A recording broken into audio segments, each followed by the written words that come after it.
ദൃശ്യം നോക്കി. നടൻ സുരേഷ് ഗോപി ആദിവാസിയായ ഒരു സ്ത്രീയുടെ കാല് കഴുകുന്നു. പ്രായമായ സ്ത്രീയുടെയാണ്. അത് മാതാവിന്റെ കാല് കഴുകുന്നു എന്നുള്ളൊരു പ്രതീകാത്മകമായി ചെയ്യുന്നതാണ്.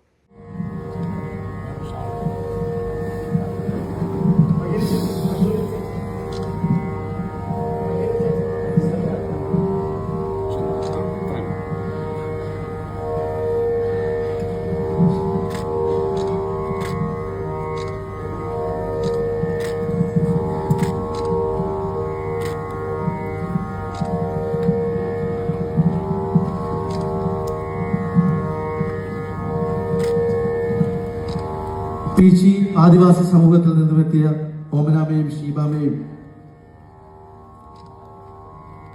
പാദങ്ങൾ കഴുകി ഉദ്ഘാടന ചടങ്ങ് നിർവഹിക്കുകയാണ് നമുക്കേറെ പ്രിയപ്പെട്ട സുരേഷ് ഏട്ടൻ, നമ്മുടെ ബഹുമാനപ്പെട്ട കേന്ദ്ര സഹമന്ത്രി. ഒരു പാദസ്പർശം, ഒരു വസ്ത്ര സമർപ്പണം, പക്ഷെ അതിനുമപ്പുറം മനുഷ്യനെ കാണുന്ന ഒരു വലിയ സന്ദേശമാണ് നമുക്ക് ഈ നിമിഷം നൽകിക്കൊണ്ടിരിക്കുന്നത്. രാമായണം നമ്മളോട് പറഞ്ഞ മനുഷ്യ സ്നേഹത്തിന്റെ ആ മഹത്തായ പാഠം ഇന്നിവിടെ ഒരു ചടങ്ങായി മാറുകയാണ്.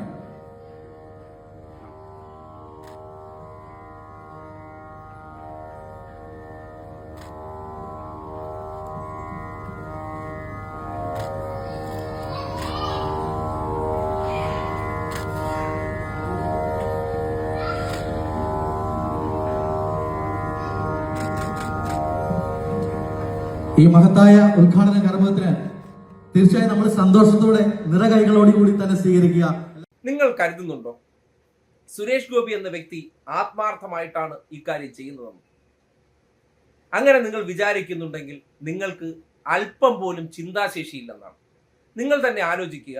ഇദ്ദേഹത്തെ വഴിയിൽ വെച്ച് ദേഹത്തെ സ്പർശിക്കാൻ വരുന്ന നിറം കുറഞ്ഞ മനുഷ്യർ, പ്രിവിലേജ് ഇല്ലാത്ത മനുഷ്യരൊക്കെ വന്ന് തൊടുമ്പോൾ കൈ തട്ടി എറിഞ്ഞ് കടന്നു പോകുന്ന വ്യക്തി എന്തുകൊണ്ടായിരിക്കും ഇങ്ങനെ ആദിവാസി വനിതയുടെ കാല് കഴുകുന്നത്?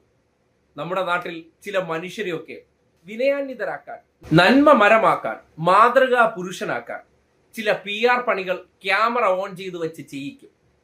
സ്വന്തം ഡ്രൈവറോട് പോലും മാന്യമായി പെരുമാറാത്ത വ്യക്തി ഒന്ന് വാഹനം വരാൻ ജസ്റ്റ് ഒന്ന് വൈകിയാൽ ഉടനടി ഓട്ടോറിക്ഷയിൽ കയറി പോകുന്ന അസംതൃപ്തിയുടെ നിറകുടം. എന്തിനായിരിക്കും ഇയാൾ ഇങ്ങനെ ഒരു പ്രവൃത്തി ചെയ്തിട്ടുണ്ടാവുക?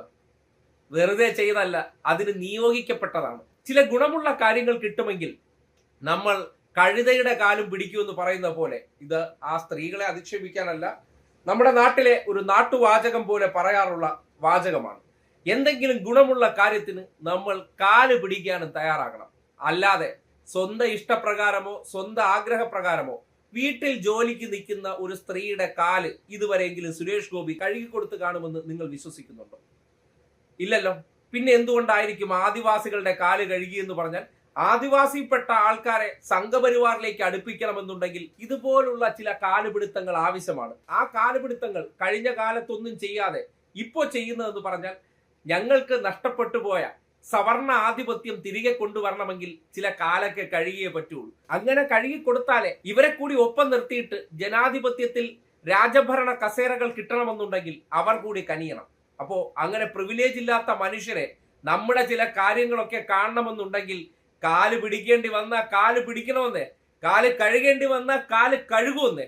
അതിനപ്പുറത്തേക്ക് ഈ RSS പ്രോജക്റ്റ് ഒക്കെ നാട്ടുകാർ മനസ്സിലാക്കേണ്ടത് സാധാരണക്കാരെ നാളുകളിൽ അധികാരത്തിന്റെ വഴികളിലേക്ക് എത്തണമെന്നുണ്ടെങ്കിൽ ഇന്ന് അവരെ ചവിട്ടുപടിയാക്കിയേ പറ്റുള്ളൂ. ആ ചവിട്ടുപടിയാക്കാൻ കാല് പിടിക്കേണ്ടി വന്നാൽ കാല് പിടിക്കണം. അതാണ് സംഘിതന്ത്രം. നമുക്ക് ലക്ഷ്യമാണ് പ്രധാനം, അതിലെ മാർഗമല്ല. എന്ത് മാർഗവും സ്വീകരിക്കാം. ആ മാർഗമാണ് കാല് കഴുകൽ മാർഗമെന്ന് ഈ നാട്ടിലെ ജനങ്ങൾ മനസ്സിലാക്കണമെന്ന് വിനീതമായി അഭ്യർത്ഥിക്കുകയാണ്.